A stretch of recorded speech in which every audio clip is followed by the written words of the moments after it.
My name's Steve Miller. I'm owner of Exit Skate Shop in Fishtown in Philadelphia, Pennsylvania.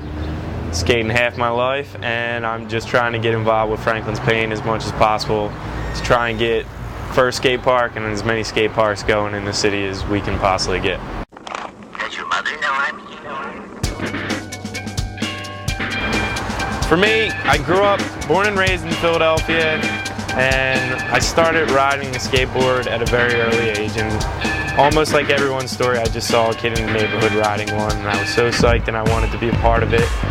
And I learned out front of my house, I learned in the streets, I pushed around, started on my block, moved up 2 blocks, and then, you know, by my first year of skateboarding, I've been to almost every neighborhood in the city, so it was like just traveling around the streets. And that's what East Coast compared to West Coast skateboarding. I grew up watching skateboarding from this California. It's just like you got the beach in the background and palm trees, but you know, we were shredding through these dirty neighborhoods. So for me, East Coast and Philadelphia skateboarding will always be different. And there was places like Love Park, when it's the most urban spot you can imagine. It's the center city of everything, and it's like same thing with Paine's Park. It's going to be on the Schuylkill River next to the Art Museum, which, you know, awesome tourist place, it'd be cool, but it's just like, it's being in the streets, being connected with the city, being connected with everyone around you. It's like, growing up, it was never an age thing, never a race thing, just anyone riding a skateboard, anyone riding down the street became your friend, and you travel everywhere. So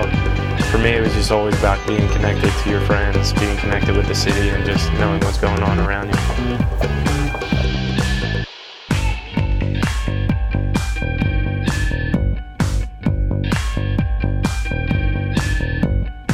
I mean, Franklin's Paine basically started back when everything was happening with Love Park, towards the end of Love, when everything started to get shut down. A couple people stepped up and they thought it'd be necessary to actually have a place for the kids to go.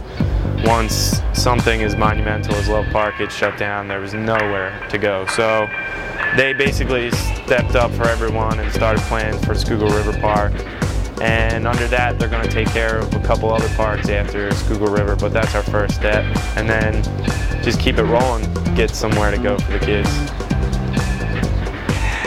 First off, it's like explaining skateboarding to an outsider's point of view. It's really hard, just because it's like, for years it's always had that rebellious, you know, we've been tagged as a rebellious thing, but most people don't even know that more kids are riding skateboards than playing baseball anymore. And to explain that to people, that it's actually a form of recreation that needs to be addressed, you know, there needs to be a park for kids to go, whether it's to keep them off the streets or just actually have a place for them to go, you know, it's just like, they need to understand there needs to be a place.